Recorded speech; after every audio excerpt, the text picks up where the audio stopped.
Yossi, thank you for taking the time out of your schedule today to join us. I just have a few questions that I'd love to ask you. 10 years ago, you wrote the wildly read The Resilient Enterprise. How has the world of supply chain risk changed since then, and what inspired you to write your new book, The Power of Resilience? Thank you very much, Scott. Before I answer directly, let me first explain that the first book came out of 9/11. After 9/11, I was looking at the infrastructure in the US and Europe. Most of this infrastructure is owned by private companies. So the question was, how are these companies prepared both to anticipate a disruption and to respond to a disruption? How they can get the operation back to the level that it was before. This is the essence of resilience. Since then, since 2005, when I wrote my last book, the world has become even more global and there were more disruption. However, companies also became better because it rose to the level of the CXO and management started looking at the problem and making preparation. So the same people that I talked to 10 years ago and 15 years ago in preparation for the first book came to me and suggested that it's time to write another book because there's new risks, there are new dangers, but there's also better preparation and better processes on the part of companies, and it has to be documented. This was the impetus for the new book. You subtitled your book, How the Best Companies Manage the Unexpected. In a nutshell, how do the best companies do it? In general, companies are better prepared both in terms of planning, in terms of anticipation, and in terms of response. But it goes beyond this. For example, one of the classic examples is the response of Walmart to the Katrina hurricane. At a time when the federal government, the Louisiana government, and the New Orleans government fell flat, Walmart was able to deliver goods, to deliver water, to deliver coats, to deliver blankets. Walmart was able to keep its stores open very quickly after the water started receding. Walmart got a lot of kudos for their response, which was much better than any of the various government responses. In fact, the entire image of Walmart changed after Katrina. You may remember that prior to 2005, Walmart was vilified. It was the company that didn't pay enough, the company that didn't pay attention to the environment.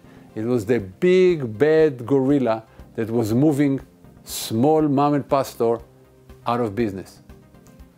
Following Katrina, people realized that the resources and the reach of big companies are very important in response. Another example is Intel. Andy Grove, one of the last CEOs of Intel, used to say, only the paranoid survive.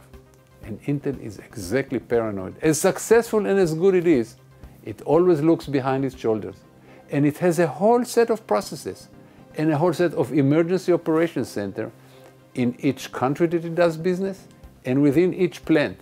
And they drill all kinds of disruptions and get ready for this. They also have all the communication gear ready to respond. So these are some examples, and there are many, many others in my book that show how companies are better prepared today than they were 10 years ago. Of course, also, some of the new threats are such that companies have to be better prepared. Threats such as cybersecurity, corporate social responsibility problems, political upheaval, think about the Arab Spring, and many others. Yossi, with the advent of relatively new technologies, such as cloud and software as a service, big data analytics, social and mobile computing are driving companies to rethink what is possible. Can you talk a little bit about this? Let me say first that the standard way of classifying disruptions and prioritizing them by companies is plotting them in two axes. Likelihood or probability on one side and impact on another. Likelihood means what's the probability that this will take place, Impact means if it happens, how bad it's going to be. And people used to place possible disruptions around these two axes and try to prioritize the preparation based on the location on these two axes. Today we realize that there's a third very important axis. We call it detectability. How easy it is to detect an oncoming disruption, or how easy it is to detect once it's happened. What are the implications? A company that can respond quickly can also be the first to lock supplies, can also be the first to tell customers what's going on. It's also going to have time in order to prepare and respond. A lot of the new software has to do with this type of capability, creating detectability, being able to find out very quickly if something happens around the world, what are the implications of this, being able to interpret the amount of data on things that happen around the world and say, okay, something happens.